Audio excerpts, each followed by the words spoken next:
Alright, so after the highly successful Chips, which was a TV to film adaptation that came out earlier this year, now we have yet another TV to film adaptation.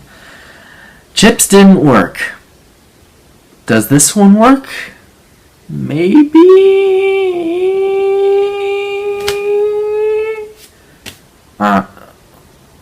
Let's just get into it, shall we? Let's just get it over with.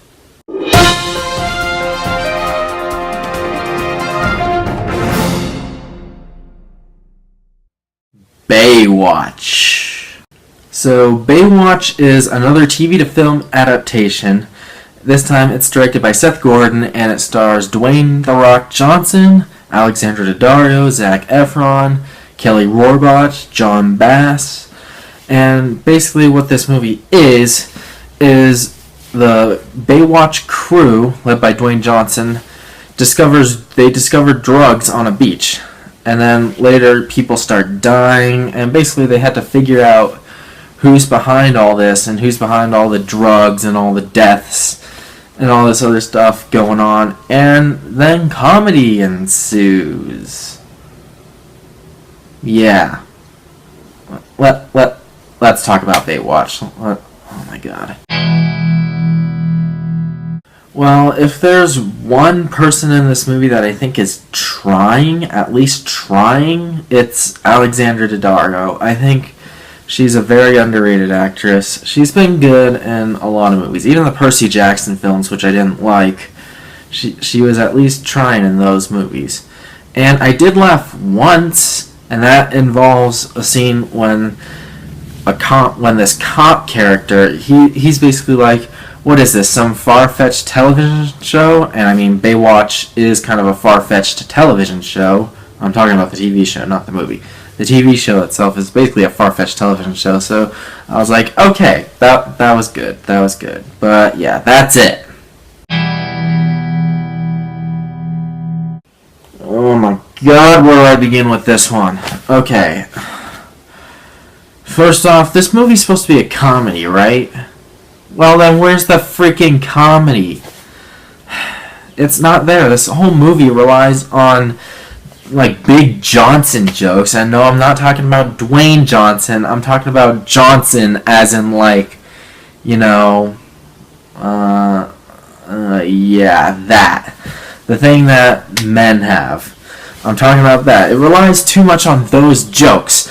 Like, for example, one of these big, long-running jokes in this movie is when John Bass's character, I think his name is Ronnie or something like that, but yeah, John Bass's character, it's the scene, it's toward the beginning of the movie, he's choking on a carrot, and then C.J. Parker, played by Kelly Rohrbach, comes in, yeah, and she's running in on slow motion, by the way, and then she basically starts doing the Heimlich maneuver, and it's shot in such a way that it looks like it's like, oh, they're implying sex, and it looks sexy. Yeah, no, it doesn't. It looks so freaking awkward. That's what it looks like.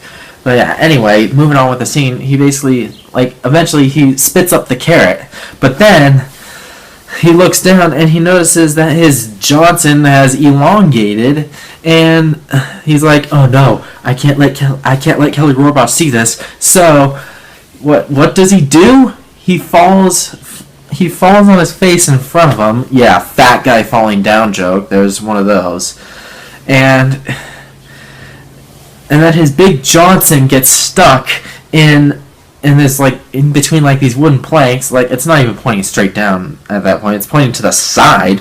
Yeah, it makes no sense. No continuity there. And then it's just this long joke. It lasts for like 5 to 10 minutes of the movie. And he stands up with this, like, wooden thing. It's like, how is that supposed to be funny? It's just awkward. It's stupid adolescent humor. That's what this whole movie is. It's over-the-top adolescent humor. Speaking of which, let's get into the characters of this movie, shall we? First off, The Rock. Now, I love The Rock. I love him in the Fast and Furious films. I think he's really good in Snitch. I think the movie Snitch. It's either Snitch or Snatch. I think it's Snitch. I always get those two mixed up. Like Snatch is the Guy Ritchie film. I think Snitch is the one that Dwayne Johnson stars in. But yeah, he was good in that, and he's good in some other movies too, like even Painting Game, which I wasn't a huge fan of. He was the best part of that movie. He and Marky Mark had such great chemistry together, and of course the Fast and Furious franchise, Fast 5 on basically.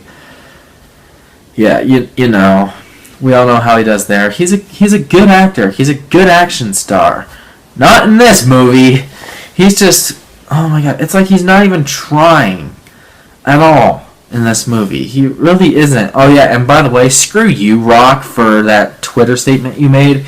It's for the fans. Oh, the movie's for the fans. It's not for the critics. Give me a break. Alex Kurtzman, the director of The Mummy, did the exact same thing a week and a half later. It's like, oh my god, when are people going to stop using this last resort bullcrap excuse for their movies sucking? It's oh my god, it's the lowest of the low. They do this every single time. They'll just come to the movie's defense and they'll be like, oh, critics just don't get it. It's for the fans. Like, shut up. Just stop with that already, okay? If people don't like it, it's because your movie sucks. That's the only thing there really is. It's because the movie sucks, and this movie very much sucks. But yeah, The Rock's barely even trying. His character is like this big D-bag type of character. Like he's supposed to be the leader of the Baywatch crew, yet he hardly even does anything to lead them. He just acts like a complete jerk toward them. And then you have Zac Efron, who surprisingly wasn't the most annoying character in this movie like I thought he was going to be. By the way, I was originally 50-50 on this film until I saw that trailer. Once I saw that first trailer, that's when I was like, oh my god, this movie's going to be trouble, and sure enough it is. But yeah, anyway, I probably should have mentioned that at the beginning of this, but oh well. Moving on. We have Zac Efron, who's so self-entitled. He thinks he's entitled to all this because he's an Olympic gold medalist, and yet he fails. He becomes known as the Vomit Comet because during one of his races he vomited in the pool. But yeah, he thinks he's so self-entitled because he's an Olympic gold medalist. Like he should automatically get onto the Baywatch team without even trying out because he's this like Olympic gold medalist. And yet he's a complete jerk. He comes off as this complete jerk. Not to mention his relationship with The Rock. Oh my god. You want to talk about like no chemistry at all between The Rock and Zac Efron? They're trying to land jokes together and they just can't do it. And then you have Alexandra Daddario, and I will give it to her. She is trying, and yeah, she's a pretty girl. She really is a pretty girl. Yeah, much more attractive than another actress I'll get into in a little bit. But really, like, there's nothing to her character at all. It's just like, oh, you look... Like, she says to Zac Efron, like, oh, you looked at my boobs. You should look at my face. And, I mean, yeah, sure. Yeah, that's true. Every time you look at a girl, you should look at her. You should look at her face when you're talking to her. So, she's right about that. But, still... more forced and contrived humor. This whole movie is forced and contrived humor. But yeah, let's get into some of the other characters. We have Kelly Rohrbach's character, who, mind you, is not that bad in this movie, but her character does nothing at all except act as a love interest for John Bass's character, Ronnie, who, oh my god, I'm going to get into him in a little bit. But yeah, like most of Kelly Rohrbach's shots in this movie is just her either running or swimming in slow motion because we have to over-sexualize her because she's supposed to be the hot girl of this movie. By the way, she ain't got nothing on Alexandra Daddario. I'm just going to get that out of the way right now. She's not even that attractive. Alexandra Daddario is so much more attractive. But yeah, that's besides the point. Let's get back to her character. Again, her character does nothing in this movie except act as a love interest for John Bass. And speaking of John Bass, oh my god, the worst character in the movie. The most annoying character. This guy. He tries so hard to be the Jonah Hill of this movie, and yet every joke that he tries to present falls completely flat. Gee, I wonder why. Fat guy in a comedy, we have to have the fat guy falling down jokes. Like, it's Kevin James and Paul Blart Mall Cop all over again. Fat guy falling down 100,000 times. Like, oh, he's fat. It's supposed to be funny because he's fat. Oh my god. It's like, no. We've seen this shtick so many times. We've seen this in Adam Sandler movies. Like, even Adam Sandler has funnier jokes than this guy does. And that's saying a lot for me, considering I can't stand Adam Sandler. But, oh my god, it's like Dennis Dugan directed this movie too. Like Seth Gordon. Seth Gordon directed this film. And yet it feels like a Dennis Dugan film. It really does. But no, it's Seth Gordon. And here's what he did. He did Horrible Bosses, a really funny movie. Really funny movie.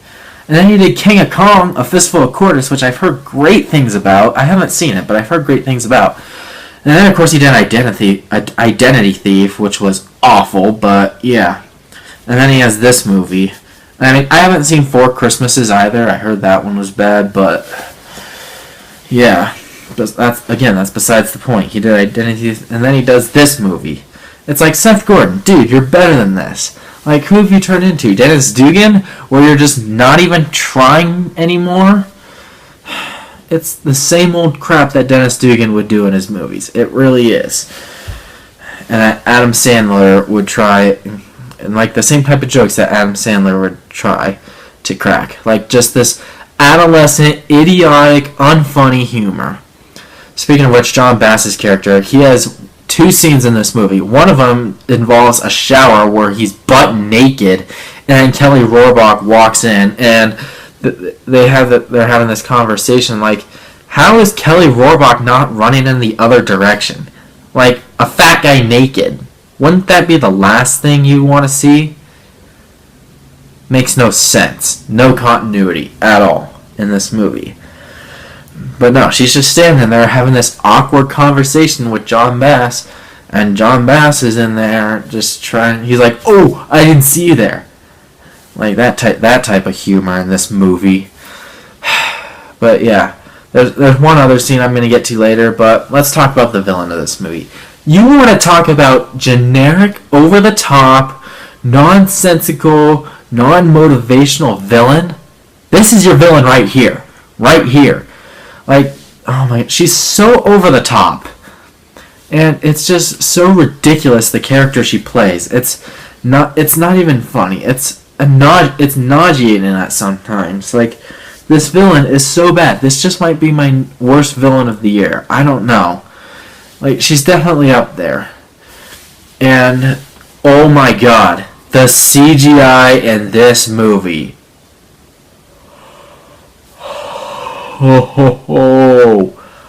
Oh my god. I thought the CGI in Transformers The Last Knight was bad. Oh my dear god. You want to talk about the worst fire effects ever? Anyone remember Mechanic Resurrection? That movie last year starring Jason Statham. Not a lot of people saw it. But there was an explosion in that movie that was so obvious, such obvious green screen. It was laughably awful. In a way, I guess that movie kind of knew what it was doing, but still, it was an awful movie. It really was. This movie has much of the same freaking thing with the fire effects. Like, about 45 minutes or so into the movie, there's these CGI fire effects on this yacht that's on fire, and then this action sequence takes place, and oh my god, the CGI could not be any more obvious. This is like the worst CGI green screen I think I've ever seen. I'm not even kidding. And that scene goes on for far too long. Oh yeah, and by the way, there's another scene in this movie involving, what was it? Oh yeah, CGI effects. The final act of this movie, it's so far-fetched, like fireworks. You use freaking fireworks. Like, that's not even Michael Bay level good. Yeah, I'm going there. Michael Bay has directed better action than this. Seriously, Michael Bay has directed better action than this. I'm not even kidding. And there's another action sequence in this movie involving this jet ski chase that was like poorly shot, poorly edited, shaky cam galore.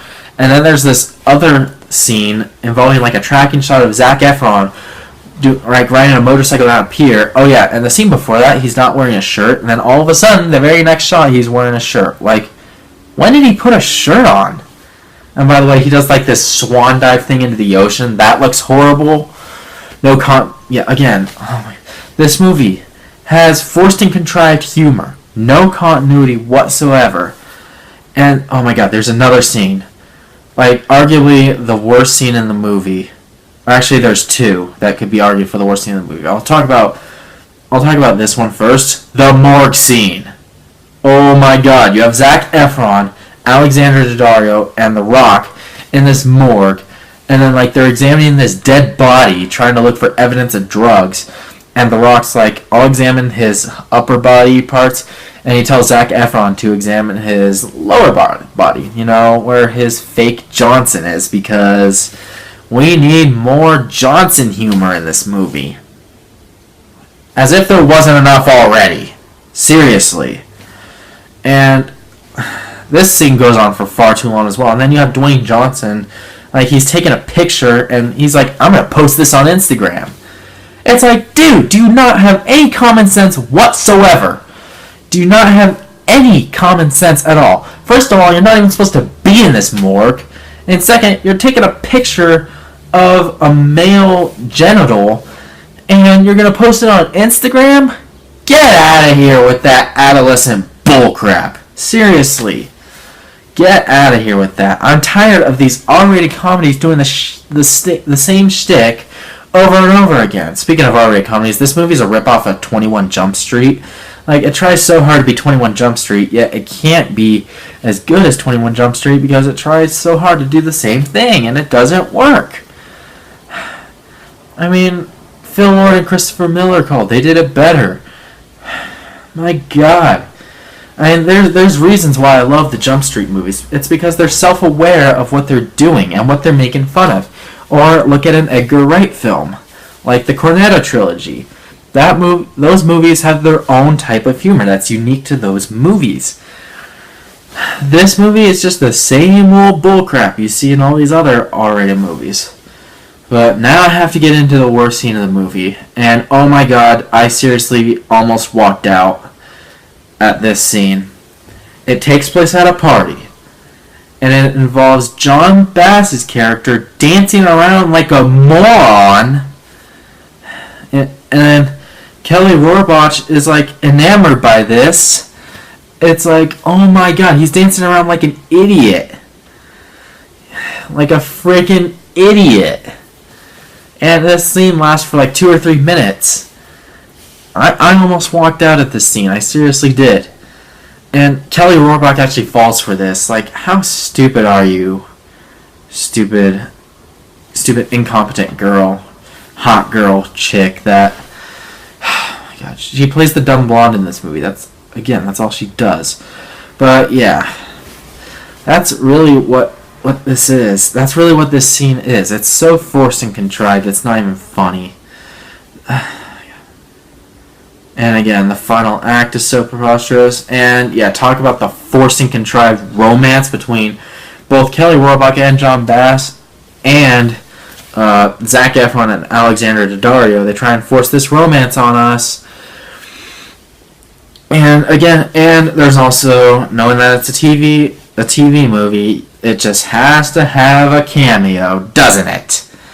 It just has to have a cameo. Yes, David Hasselhoff appears in this movie. And this is after Dwayne Johnson. He's like working for this cell phone company, I guess. And then David Hasselhoff's like making this cliche motivational speech that all these other cameos have to make. It's like, we've seen this done a million times before. Again. Pamela Anderson running in slow motion. Speaking of which, the slow motion in this movie, there's so much of it. They just abuse it. Yeah, I was kind of expecting it because apparently the original TV show relied on that a lot, but still. Slow-mo galore. A lot. just the way this movie is shot and edited, all that other bull crap, and that you see in R-rated comedies nowadays. And speaking of which, if there's one thing I can't stand in movies, it's cops that don't seem to know what they're doing. I mean, these cops are not as bad as the ones in, like, Dirty Grandpa or Unforgettable or anything like that. But, oh my god, come on, Hollywood. Make movies that actually have cops that know what they're doing. Again, like 21 Jump Street, 22 Jump Street. Those movies know what they're doing. They know how to portray cops as actually knowing how to do their jobs. Unlike this freaking movie and Dirty Grandpa and Unforgettable and many other cop movies. Chips. That's another one. Chips. Cops that don't seem to know how to do their job properly. There's so much of it. But yeah, anyway guys, that's really all I have to say about this movie. There really isn't anything more. I mean, there is a blooper reel in this movie as well. But yeah, this movie is just slow motion running like Johnson Joke the movie. Forcing control Johnson Joke the movie. That's all there really is.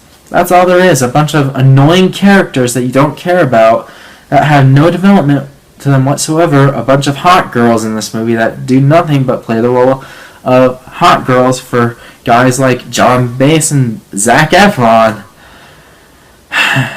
Cliche R-rated bullcrap comedy at its finest right there.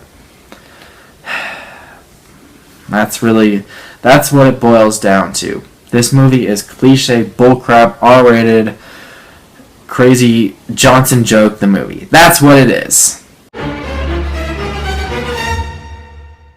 As if you guys couldn't tell already, I hate this movie. I really do. I thought Transformers The Last Night was bad. Oh man. I mean, this rant isn't going to be as long as Transformers, I don't think, but still. I hated this movie a lot more than I hated Transformers. I'll tell you that right now. This is one of the worst comedies I've seen this year. It's one of the worst movies I've seen this year. I think it's like in my top 6 or 7 right now. I'd have to go back and look, but yeah. It's just another cliche, forgettable, unfunny, R-rated mess of a comedy with annoying or dull characters that you just don't care about at all. And it's cliche, bad CGI galore. That's what this movie is. So yeah, with that being said, I'm going to give Baywatch a 15% rotten rating. That is a big fat F. F, F, F. F.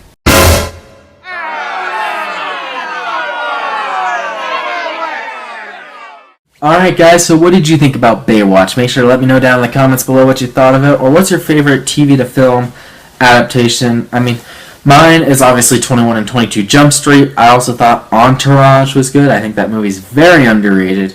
But yeah, let me know what you think of it below, or what's your favorite R-rated comedy. Again, mine would probably have to be 21 or 22 Jump Street. But again, let me know down below what your favorite R-rated comedy is below. Make sure to subscribe to my channel for more reviews to come in the future. Expect one more rant coming probably tomorrow. I'd have to film it still, but I think it's gonna come out tomorrow.